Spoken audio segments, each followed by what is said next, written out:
네, 오늘 우리가 나눌 말씀의 제목은 나는 세상을 당황하게 하는가 황당하게 하는가, 그런 제목입니다. 여러분, 우리는 세상 살아가면서요 당황하는 일들이 있습니다. 예를 들어서 나에게 선대한 사람이었는데 나는 나에게 해를 끼치는 사람으로 잘못 알고 공격을 했거나 실례를 했거나 그랬을 때 당황하죠. 나의 실수와 나의 허물이 깨달아질 때 당황합니다. 나에게도 문제가 있을 때. 근데 황당할 때도 있죠. 말도 안 되게 상대편이 잘못하거나 문제가 많다는 거 발견될 때, 그럴 때는 황당한 느낌을 갖습니다. 자, 그리스도인으로 산다는 거, 이 세상 사람들에게 어떤 눈으로 비칠까요? 황당한 사람들로 비칠까요? 아니면 당황할 만큼 선하고 훌륭한 사람들로, 이렇게 좋은 사람들 내가 핍박했구나, 함부로 대했구나, 이 사람들과 같이 있으면 정말 복을 받고 잘 될 텐데 내가 왜 이 사람들을 미워했을까, 나중에 알고 보니까 정말 선한 사람들이었는데 하고 당황하는 걸까요? 여러분은 어떤 삶입니까? 지금 제자들이 예수님에게 택함을 받아서 복음을 전하고 병을 고치는 능력과 권위를 가지고 각 마을을 돌아다니고 있거든요. 그러면서 그들은 다른 사람들에게 생명의 복음을 전하고 그들의 병을 고치고 삶을 풍요롭게 하는 데 쓰임받고 있고, 오늘 놀라고 당황하는 헤롯은 자기의 왕권을 유지하기 위해서 자기 장모도 죽이고 자기 아들도 죽이고 그럴 정도로 잔혹한 사람이거든요. 여러분, 이렇게 자연재해가 가득하고 전쟁이 가득하고 위험이 가득한 세상에서 우리 그리스도인들은 도대체 어떻게 반응하고 살아야 될까요? 국가적인 세계적인 문제 말고요, 개인적인 관계 속에서도요 너무너무 황당한 일을 당하고 어려운 일을 당하고 고통스러운 일을 당하는 세상에서, 재앙이 가득한 이때 우리들이 해야 될 것은 뭘까요? 어떤 식으로 반응해야 될까요? 이 제자들의 복음을 전하고 병을 고치는 이 사역이 그 시대 사람들에게는 당혹스러운 일이 되었어요. 그리고 헤롯이 그들의 사역에 대한 이야기를 듣고 자기의 죄를 깨닫고 느끼기 시작할 만큼 엄청난 영향력을 끼쳤죠. 자, 여러분, 왜 세상은 그리스도인의 이 복음을 전하는 것과 다른 사람을 치유하는 이 사랑의 섬김을 통해서 왜 당혹하게 될까요? 자, 첫 번째 우리가 생각할 것은 이런 겁니다. 제자들의 활동에 당황하고 있어요. 그러니까 헤롯 왕이 당황하는 건 뭐냐? 이미 세례 요한을 죽였거든요. 그런데 지금 예수님의 제자들이 활동하는 걸 보고 사람들이 세례 요한이 다시 살아났다고 하는 거예요. 그렇게 이야기를 하는 거예요. 그러니까 내가 분명히 세례 요한을 죽였는데 이게 도대체 무슨 일인가 하고 당황하고 있는 거죠. 자, 여러분, 오늘 본문의 그 구도를 잘 보면요 아주 재밌는 구도로 되어 있습니다. 1절과 6절에 예수님이 제자들을 파송했어요. 그래서 복음을 전하고 병든 사람을 고치는 권능을 주셨잖아요. 그리고 10절에서는 이들이 돌아와서 보고를 해요. 이런 일이 있었습니다. 그런데 그 사이에 제자들의 활동을 소문 듣고 헤롯과 사람들의 반응이 7절부터 9절 오늘 내용이에요. 그럼 여러분, 이 본문에서 정말 신기한 것이 펼쳐지는데 한번 잘 생각해 보셔야 돼요. 자, 한번 보시면 먼저 한번 6절을 보시죠. 6절을 같이 읽겠습니다. 제자들이 나가 각 마을에 두루다니며 곳곳에 복음을 전하며 병을 고치더라. 자, 이렇게 이제 예수님의 제자들이 돌아다니고 있어요. 그랬더니 자, 7절에서 무슨 일이 있어요? 자, 7절 읽겠습니다. 분봉왕 헤롯이 이 모든 일을 듣고 심히 당황하니 이는 어떤 사람은 요한이 죽은 자 가운데 살아났다고도 하며, 자, 분봉왕 헤롯이 이 모든 일을 듣고 했을 때 이 모든 일이 뭐예요? 뭔 일이죠? 제자들이 나가서 복음을 전하고 병든 사람을 고치는 그 일이에요. 그 일을 듣고 왜 당황했을까요? 왜요? 이는 어떤 사람은 요한이 죽은 자 가운데 살아났다고도 하며, 이렇게 이야기를 하고 있는 거죠. 자, 여러분, 이 구절을 잘 보면요, 지금 이 성경 구조를 통해서 하나님께서 우리에게 주고 싶은 굉장히 중요한 이야기가 있습니다. 왜냐하면 6절에 이렇게 제자들의 활동이 나와 있고 7절의 반응이 9절까지 나와 있고 10절에서 다시 제자들이 돌아와서 자기들의 상황을 보고하는 내용이 나옵니다. 10절 한번 읽어보겠습니다. 10절, 사도들이 돌아와 자기들이 행한 모든 것을 예수께 여쭈니 데리시고 따로 베세다라는 고을로 떠나가셨으나, 여기 보면은 보낼 때는 12제자인데 돌아와서 보고하는 것은 사도들이라고 이제 존재 자체가 다르게 이제 표현이 되죠. 12제자란 말을 사도들이라고 칭하는 건 이미 앞에서 돼 있거든요. 근데 그때 호칭만 받았는데 이제 12제자가 사도의 반열로 승격된, 자격이 있는 활동을 했다는 거예요. 영향력을 끼쳤다는 거예요. 그들이 도대체 어떻게 했길래 헤롯 왕이 당혹스러운 일을 했느냐는 거예요. 여러분, 이 모든 일, 정말 신기한 것은 이런 거죠. 헤롯은 지금 예수님의 제자들의 활동을 보면서 예수 그리스도의 존재감을 위협적으로 느끼고 있는 거예요. 당황할 정도로 느끼고 있는 거예요. 지금 예수님이 활동한 게 아니라 제자들을 보내서 지금 복음을 전하고 병을 고치는 능력을 나타냈는데, 그걸 보고 예수라는 존재가 너무너무나 큰 존재감으로 당혹스럽게 다가오고 있는 거예요. 여러분, 이게 의미하는 바가 뭘까요? 여러분, 이 누가복음서가 기록된 것은 주후 한 80년, 90년 이때라고 한번 생각해 봅시다. 그러면은 지금 예수님이 돌아가신 지 한 20, 30년 지나고 나서 거의 40년 지나고 이런 상황이거든요. 예수님의 존재가 없어요. 그러면 세상에 복음을 전하고 어려운 사람을 도와주고 치유하는 사건 자체가 얼마나 의미 있냐면, 예수 그리스도의 존재감을 세상 사람들에게 느끼게 하고 당혹스럽게 할 만큼 중요한 것이 제자들의 활동이었다는 거예요. 여러분, 지금 이 시대는요, 예수님에 대해서 비난이 가득한 세상이에요. 그리고 2000년 전에 그 예수를 왜 믿느냐 할 정도로 예수님에 대해서 무관심한 세상이에요. 근데 이럴 때 그리스도인 우리가 나가서 복음을 전하고 누군가를 도와주고 사랑하고 섬기는 그것이 예수님의 존재감을 확고하게 느끼게 하고 당혹스럽게 하는 일이 될 수 있다는 거예요. 복음 증거가 그렇게 의미 있고 중요하다는 거죠. 우리는 이 성경적인 논리를 한번 잘 생각해 봐야 돼요. 지금 예수님을 보고 놀란 게 아니에요. 그 제자들의 소문만 듣고 그들이 행하는 일을 보면서 예수님이 얼마나 위대한 분인가를 느낄 정도로 지금 영향력을 끼치고 있다는 거죠. 그러니까 여러분, 지금 예수님의 사역을 보도할 매스컴이나 미디어가 발달되지 않은 상황이었어요.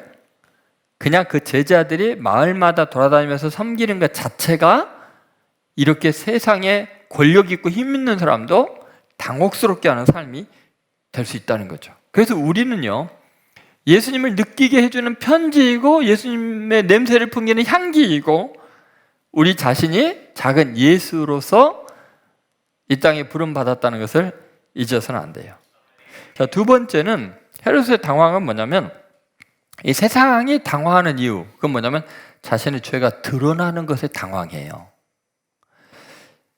여러분, 헤롯의 당황은 복음이 전파되고 기적이 일어나는 현장 속에서 하나님의 살아계신 거, 신성을 느끼는 거예요. 그러니까 하나님 앞에 있는 것 같은 걸 느끼는 거죠. 신기하게 제자들이요, 지금 헤롯 왕을 정죄하고 외치면서 세례요한처럼 너가 죄인이다라고 손가락질하고 정죄해서 헤롯이 내가 죄인이라는 걸 느끼는 게 아니에요. 지금 이 제자들이 나가서 하는 건 뭐예요? 병든 사람 고쳐준 거예요. 그리고 죄사함의 복음을 전파하고 하나님이 사랑한다는 이 기쁜 소식을 전해준 것일 뿐이에요. 이 재앙이 가득한 세상에서. 그런데 신기한 게요, 헤롯이 자기가 죄인이고 죄 없는 세례요한을 죽였다는 죄인이라는 것을 인정할 수밖에 없는 상황으로 몰아가요. 자, 여러분 한번 생각해 보세요. 세례요한이 헤롯에 대해서 하는 일은 명확했잖아요. 회개하라. 너가 지금 죄를 지어서 동생의 아내를 빼앗았다. 죄를 정죄했잖아요. 그러니까 헤롯이 그 전에 세례요한의 그 정죄 앞에서 내가 죄인인 걸 깨닫고 회개했어요? 전혀 죄의식 안 느껴요. 아무리 죄를 지적하고 정확하게 사실을 이야기해도 세상은 자기가 죄인인 걸 깨닫는 게 아니라 증오심이 더 불어나요. 자기의 죄를 지적하는 사람에 대해서 죄를 뒤집어 쓰어서 감옥에 가두고 목을 베서 죽일 만큼 세상은 죄를 지적한다고, 정의를 외친다고 죄를 깨닫는 게 아니라는 거예요. 그런데 신기하게 지금 제자들이 가서 많은 사람들에게 복음을 전하고 약한 사람을 고치는 선을 행하고 주님의 사랑, 하나님의 사랑을 느끼게 해주고 그렇게 기적을 일으켰더니 그것 자체 속에서 하나님의 임재를 느끼고 자기가 두려운 거죠. 자, 한번 보세요. 7절 보십시오. 7절, 자, 같이 읽겠습니다. 분봉왕 헤롯이 이 모든 일을 듣고 심히 당황하니 이는 어떤 사람은 요한이 죽은 자 가운데 살아났다고도 하며, 여기 보면, 자, 이 모든 일이 뭐예요? 제자들이 나가서 복음 전하고 아픈 사람 고치는 복음적인 삶을 산 거예요. 그런데 심히 당황해요. 왜요? 자기 죄가 떠오르는 거예요. 사람들이 뭐라 그래요? 요한이 죽은 자 가운데 살아났다. 예수님의 존재를. 그러면 세례요한이 얼마나 당황하는가 한번 잘 보면 9절에 이렇게 나와요. 자, 9절 같이 읽습니다. 헤롯이 이르되 요한은 내가 목을 베었거늘 이제 이런 일이 들리니 이 사람이 누군가 하며 그를 보고자 하더라. 참 신기하죠. 헤롯이 내가 요한의 목을 베었거늘, 자기가 행한 일을 자기가 인정하고 그냥 공포하잖아요. 그런데 지금 제자들이 헤롯에 대한 이야기 한마디 안 했잖아요. 그냥 복음을 전하고 아픈 사람 고쳐주고 기쁜 소식만 전했는데 가장 권력자가 자기의 죄에 대해서 스스로 폭로를 하잖아요. 사람들은 찔림받도록 네가 죽인 세례 요한이 살아나서 지금 활동한다 이렇게까지 이야기를 하잖아요. 여러분, 이것이 주는 굉장히 중요한 성경의 메시지가 뭐냐면요, 이렇게 서로 죄를 정죄하고 증오하고 정의를 시행한다고 하면서 서로 죽이는 것으로 상대편이 죄를 느끼는 게 아니라는 거예요. 복음을 전하고 약한 사람을 치료하고 고칠 때 지극한 선을 행하고 하나님의 복음을 전할 때 죄악에 빠진 사람들은 자기의 죄가 드러나는 걸 경험해요. 여러분, 이 시대를 치유할 수 있는 거, 이 시대가 자기가 스스로 죄인이라는 걸 깨닫게 하는 것은 절대로 정의를 외친다고 되는 게 아니에요. 정죄하고 미워하고 죽인다고 그들의 죄를 인정하고 죽는 거 아니에요. 복음밖에 없어요. 사랑밖에 없어요. 그럴 때 복음의 능력 앞에서 내가 세례요한을 목 베어 죽였거늘 하면서 자기의 죄를 인정하는, 최고로 포악한 그 헤롯이 자기의 죄를 토설하는 역사가 있죠. 우리는 늘 복음 앞에서 다시 한번 이제 자신을 생각해 봅시다. 그대로 헤롯도요, 자기를 정죄하지 않고 선을 행하고 아픈 사람 고치고 복음을 전하는 그 소리만 들어도 자기가 죄가 생각이 났다면, 우리가 이렇게 신앙생활을 할 때 정말 하나님의 은혜를 받고 체험한 사람들의 특징이 뭘까요? 신기하게 다른 사람보다 더 죄에 대해서 민감합니다. 자신의 연약함과 죄성에 대해서, 그리고 하나님의 은혜가 깊을수록 나 같은 죄인이 얼마나 큰 죄인인가를 깨닫고 겸손해지고요, 그래서 회개할 마음이 생기는 거예요. 그래서 여러분이 은혜를 받았다는 건 스스로 의로워지는 기분이 아니라, 은혜 외에는 나는 정말 자격이 없는 사람이라 뭐 그렇게 잘난 척할 수가 없고, 부모님에게, 친구들에게, 그리고 내가 알고 있는 직장의 동료들에게 그렇게 내가 떵떵거릴 수 있는 형편이 아니구나. 이게 뭐냐면 복음을 듣고 하나님과 교제하면 이런 일이 있게 돼요. 저는 여러분들이 오늘 이 말씀을 잘 기억하시기 바랍니다. 당황하는 게 뭐예요? 그게 바로 자신의 죄가 드러나는 순간인데, 그것은 복음 때문에, 사랑 때문에 자기가 죄인이라는 걸 인정할 수밖에 없는 하나님의 임재를 느낀다. 이것을 꼭 기억하시기 바랍니다. 자, 마지막 세 번째는 왜 이렇게 헤롯이 당황하냐면 잘못된 정보 때문에 당황합니다. 여러분, 우리들이요, 세상 사는 게 지금 두렵고 이게 겁이 나고 미래가 캄캄한 이유가 뭐냐면요, 하나님의 주권과 섭리에 대한 정확한 진리를 몰라서 그래요. 우리 교회 중에 사건을 섭리처럼 그랬잖아요. 내 개인의 삶이나 우리 가족이나 이 지구상에 일어나는 모든 사건은 하나님의 철저한 주권 안에 있다. 계획 안에서 하나님의 섭리하고 계신다는 걸 믿어요. 근데 그렇게 섭리하시는 분이 어떤 분이 있어요? 나를 너무너무나 사랑하신, 나를 창조하시고 나를 구원하기 위해서 자기 외아들을 희생한 하나님이세요. 여러분, 자연재해가 이렇게 엄청나게 일어날까? 아까 누가복음 21장 9절부터 11절 이야기했잖아요. 예수님이 벌써 말씀하고 있잖아요. 그분이 알고 계시고 이끌고 계시는 거예요. 나를 사랑하시는 하나님 아버지가 이 모든 걸 주관하는 분이에요. 그렇다면 여러분, 사람들이 말하는 것처럼 두려워하고 낙심해서는 안 된다는 거예요. 자, 그러면 헤롯이 왕이면서 그렇게 두려워 떨고 절망하는 이유가 뭘까요? 당황하는 이유가 뭘까요? 그는 사람들의 이 상황에 대한 묘사, 평가, 여론 때문에 휘둘려서 그래요. 자, 그 내용을 한번 잘 보시죠. 7절부터 8절에 보면요, 반복해서 나오는 게 어떤 사람이 뭐뭐라고 하며, 이게 반복해서 나와요. 어떤 사람들의 말을 자꾸 들으니까 사람의 말에 흔들리는 거예요. 그러니까 당황하는 거예요. 자, 한번 읽어보겠습니다. 분봉왕 헤롯이 이 모든 일을 듣고 심히 당황하니, 이는 어떤 사람은 요한이 죽은 자 가운데 살아났다고도 하며, 어떤 사람은 엘리야가 나타나겠다 하며, 어떤 사람은 옛 선지자 한 사람이 다시 살아났다고도 함이라. 아멘. 여러분, 결국은 이렇게 흔들리고 혼란하고 당황하는 이유가 뭐예요?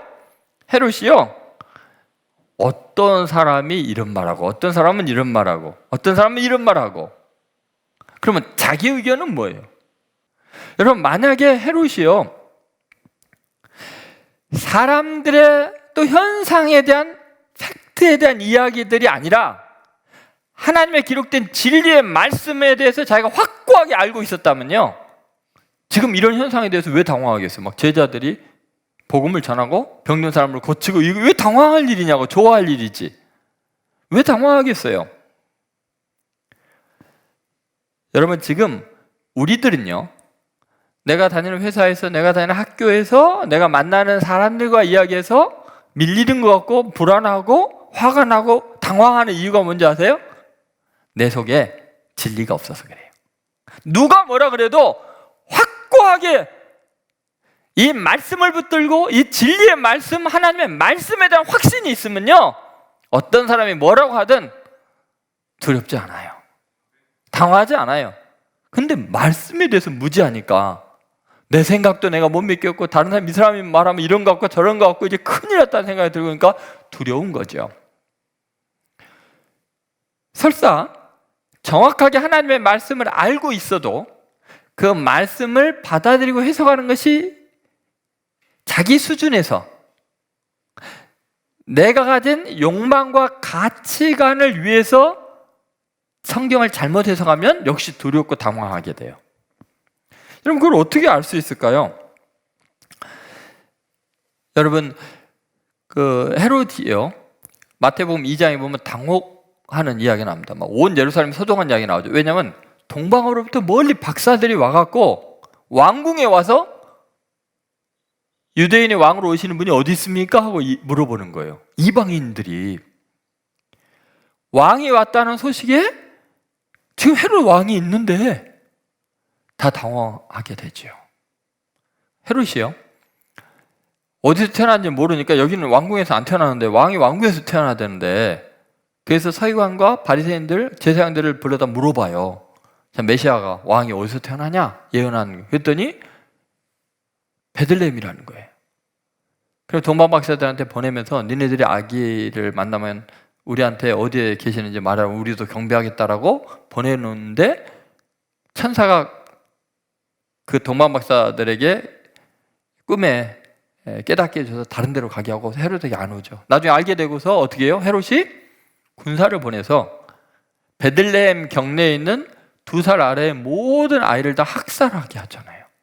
자, 그럼 보세요. 굉장히 기쁜 소식이잖아요.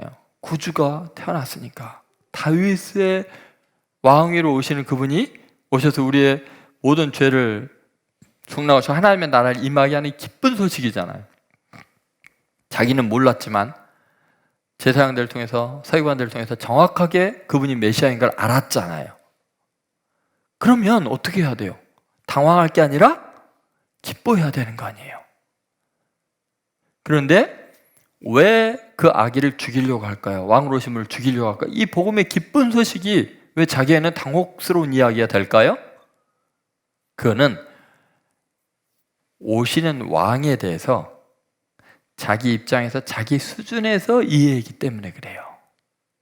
하나님이 보낸 그 메시아, 다윗의 위에 오시는 그분은 뭐하러 오시는 거예요? 세상 죄를 지고 가는 하나님의 어린 양으로 오신 거예요. 나와 여러분과 헤롯과 모든 사람의 죄악을 단번에 용서하시는 희생의 제물로 오시는 왕이에요. 왕이 백성을 위해서 자기를 희생하러 오신 분이에요. 근데 자기는 어때요? 왕 노릇한다는 게 뭔 의미예요? 유협적인 사람들은 다 제거해버리고 갖고 싶은 거 다 뺏고 자기를 비난하는 사람 다 죽이는 게 왕이잖아요. 자기잖아요. 그러니까 자기 수준에서 생각하는 거예요. 그러니까 복음의 기쁜 소식이 이 사람에게는 당혹스러운 일이 되는 거예요. 여러분, 다시 한번 오늘 말씀을 생각하시면서 여러분 참으로 이 모든 것을 자유케 되기를 바랍니다. 그래서 여러분은 어떠한 사건이나 시대적인 상황이나 이 모든 것을요, 성경의 관점에서 해석을 해야지, 사람들의 말이나 여러분 자신의 의견으로, 수준으로 해석을 하면 당황하고 두려울 수밖에 없다는 것 잊지 마십시오. 요한복음 8장 31절 32절에 그래서 주님이 이런 말씀을 하셨습니다. 같이 읽겠습니다. 그러므로 예수께서 자기를 믿는 유대인들에게 이르시되 너희가 내 말에 거하면 참으로 내 제자가 되고 진리를 알지니 진리가 너희를 자유롭게 하리라. 아멘. 그럼 하나님의 말씀을 듣고 그 말씀대로 거하면 여러분이 참으로 주님의 제자가 돼서 진리를 알게 돼요. 말씀 안에서 진리를 알게 되면요, 어때요?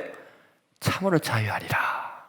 온 세상이 다 전쟁의 난리와 소문이 있어도 여러분은 두려워하지 않는, 당황하지 않는 다윗처럼 그렇게 이 시대를 오히려 복음으로 치료하고 사람들의 마음을 따뜻하게 해주는 능력 있는 그리스도인으로 승리하시기를 주의 이름으로 소망합니다.